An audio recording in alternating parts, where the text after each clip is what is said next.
YouTube.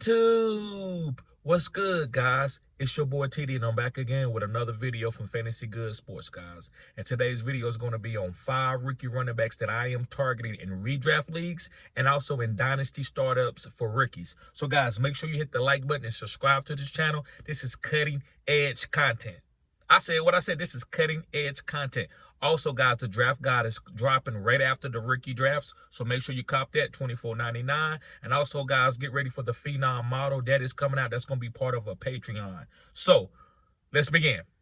So I'm going to start from 5 to 1. Right, and this is really no rankings. These are just 5 guys that I like, that I'm targeting at the end of my draft and redrafts. And in dynasty leagues, I'm drafting these guys in my rookie drafts. So the first guy I want to talk about is Jalen Wright from Tennessee. Now listen, this guy's very explosive. He's so explosive. He reminds me of Chris Johnson. Yes, guys, Chris Johnson. I'm not saying he is Chris Johnson. I know a lot of people might say, hey, well, this is crazy. These comparisons are insane. Guys, it's a comparison. Just because I say Hermano reminds me of Michael Jordan don't mean he's Michael Jordan. So Jalen Wright reminds me of Chris Johnson. He runs like a 4'3". He's 210 pounds. When he hits the hole and you don't touch him, he's gone. So if you're looking for explosive running backs, this guy's an explosive running back. And I believe on the right team, right opportunity, he could be a big play guy. He could help somebody. So I like Jalen Wright from Tennessee. Moving on to my next guy. Now this guy, he could be undrafted, but we know that undrafted running backs still hit. You know, it's been plenty of running backs that came in the NFL that wasn't drafted or was drafted in the later rounds that end up being really good and fantasy startable as a rookie. So this next guy is Tyrone Tracy from Purdue. Now listen, Tyrone Tracy, guys, can catch passes. He played wide receiver. He's 210 pounds, and the guy can hit the hole. And he had a decent game against Michigan. Michigan had the best run D in the whole college football, and this guy was making guys miss and getting good gains. Now listen, he didn't go for 150 yards, but he still looked good for as Purdue going against Michigan, right?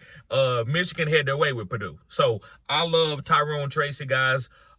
Make sure that you pick this guy up off the waivers after your rookie drafts, or you can pick him up doing waivers in your redraft leagues. This guy's going to have an opportunity, I believe, right? And I'm saying this before he get drafted anywhere.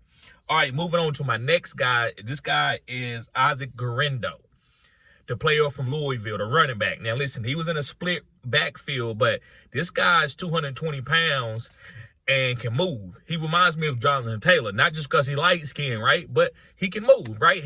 I'm not saying he's Jonathan Taylor, but when you see the guy out there at that size at 220 pounds making people miss and having track speed, then a guy like this can be really good for you. So I love Isaac Guerendo, guys. I think you should pick him up and take an opportunity on this guy.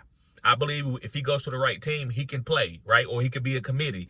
They looking for committees, like, right? They ain't trying to get a bell cow who's going to get 100% of the touches. They looking for 2 or 3 guys who they can use at all times, unless you like a big-time player, right?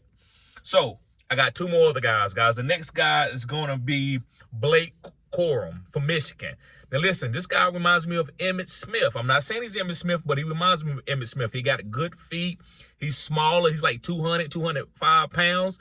The only thing that worries me is him blocking for his quarterback. But I don't believe that they're not going to use him just to block. They're going to use the guy when he's in the game, he's going to get the ball, basically, right? And so I'm fine with that. I think this guy could have one of the best visions of all college running backs. I think he has great vision, and he runs with a lean. Even though he's a smaller back, he's never really getting pushed back like you would think a 200-pound back would. So I love Blake Corum. Like I said, he can make people miss in a phone booth, and he reminds me of Emmitt Smith. So make sure you pick him up. The landing spots is big for all these guys. And last but not least, a guy that I really like that I'm trying to get in every single draft. I believe this guy is going to be taken early, maybe not first round, but at least the beginning of the second round. It's going to be Trey Benson. This guy can catch.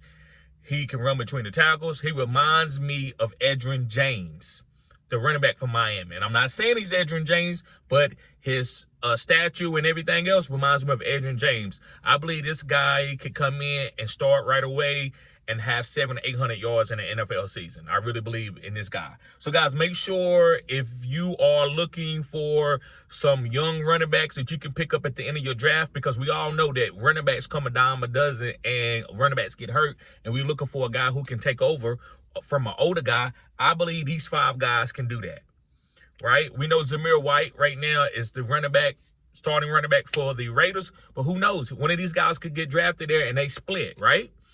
Same thing with the Chargers, right? They got Gus Edwards, but what if one of these young running backs goes there? He could end up having an opportunity. So we want to be able to draft these guys, not saying that they going to be breakouts, but they could possibly be a breakout. And we want to already be ahead of the curve, being cutting edge. So thank y'all for tuning in, guys. Y'all be safe.